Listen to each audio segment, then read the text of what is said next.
My Lords, I join others in thanking the noble lady Baroness Blower for bringing forward this important bill and giving us the chance to have this important debate, and also for taking steps to implement a long-term consistent Green Party policy, which I have no doubt at all will be a priority of the first Green government, should it still be an issue. I say that noting line ED 112 of the Green Party's policy for a sustainable society, which says selection by aptitude, ability or social class runs counterproductive to creating a high-quality education system for all students. Excellent all-ability schools with balanced intakes are the best way of ensuring that every child receives a first-rate education. The policy goes on to say that many of the existing problems in our admission system stem from the emphasis on SATs and league tables, both of which the Green Party will abolish. I quote that second point because I think there's in the nature of grammar schools, a fundamental underlying problem of the whole nature of the way in which we currently look at education, that it's set up as a competition. It's set up as a competition between pupils trying to get into schools. It's set up as a competition between schools trying to get higher on the league tables. Now, I think if we look at this in a much broader context, the state of our world today, there's so many issues that we face.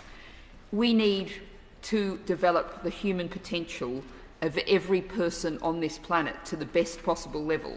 And that's to the benefit of all of us. It's not a case of saying, well, we're going to get our school system ahead so it's better than somebody else's.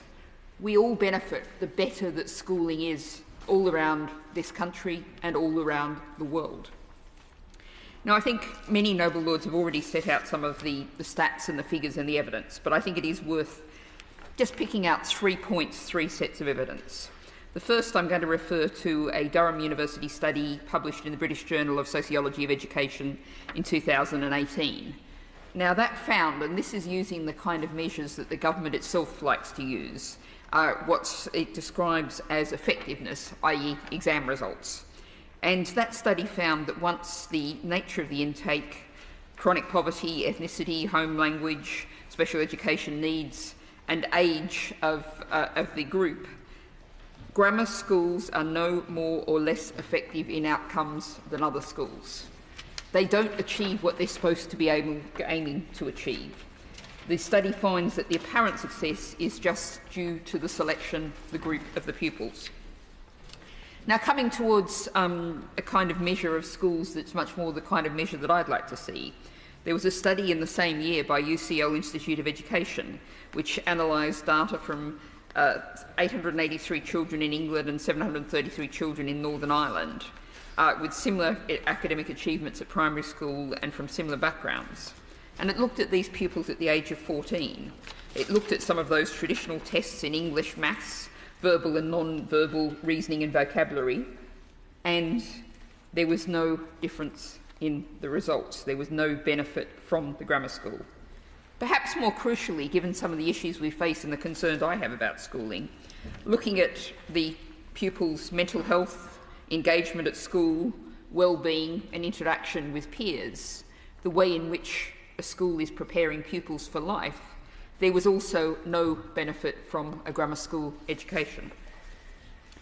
Now, coming to the broader impacts, not just on individuals but on communities. And here I think there is a hugely valuable study from the University of Bath which looked at areas with grammar schools and areas without grammar schools.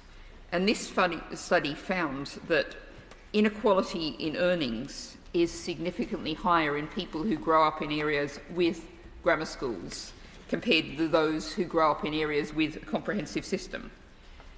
Now, the government tells us it's concerned about poverty and inequality. Well, here is an absolutely crucial statistic.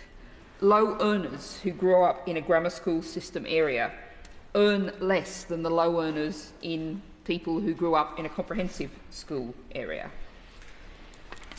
My Lords, I think we all know that given the timing of this, we saw one private member's bill earlier today, my noble friend Baroness Jones of Moulsecombs, go through the House and be sent down to the other place. we'd have to really get our skates on to get this one through the same process. But this is a crucial issue, not just now the Noble Lady Baroness Berridge, and I really applaud her contribution, and I also like to echo the point that she made that this is not certainly, as she said, and on my behalf, meant as an attack on pupils or teachers or people associated with grammar schools.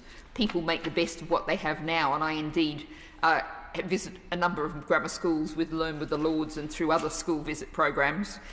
Pupils don't, generally speaking, choose to be where they are at school, so I will visit any school, including I have visited Eton and Harrow, among others, and found it very educational in its own way. But we really need to debate these issues, but more than that, we need to act on these issues.